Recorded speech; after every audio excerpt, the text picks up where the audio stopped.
همه میدونید که وضعیت اینترنت در ایران خیلی بد شده.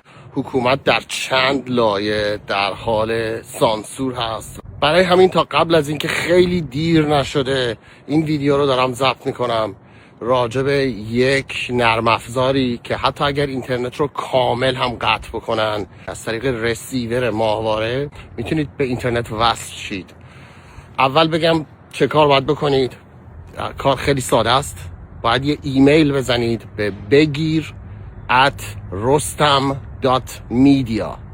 این بالا می نویسم begir@rostam.media. برای شما یک لینک میفرستند، یک دستور عمل توش دریافت میکنید و یه لینک برای اینکه بخواید یک نرم افزاری رو دانلود کنید. این نرم افزار رو کنگره آمریکا پولش رو داده، بنابراین کاملا امنه و مولای درزش نمیره و هیچ مشکلی هم نداره. با خیال راحت دانلودش بکنید. از طریق این لینک شما این نرم افزار رو دریافت میکنید و بعد روی یک فقط کامپیوتر ویندوز هم الان کار میکنه فعلا.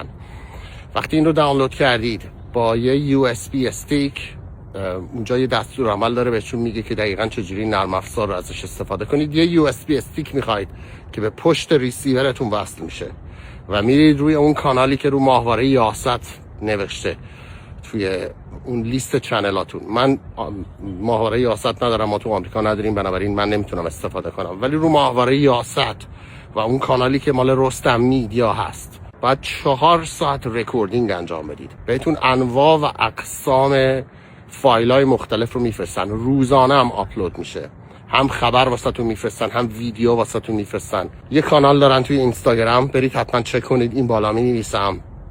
یه کانال هم دارن توی تلگرام، اونم این بالا مینویسم. تو این دوتا خیلی فعالن، جواب میدن بهتون. اگر چیزی هم بخواید میتونید اون تو برید بنویسید، بگید فایل خاصی میخواد، تقریبا همه چی براتون میتونن بفرستن. ولی دیگه این اینترنتی که فقط میتونید بخونید، خوندنیه. یعنی اون فایلی که دریافت میکنید دیگه نمیتونید به اینترنت وصل کامنت بذارید و اینا. اون فایل فقط دریافت میکنید، میبینید.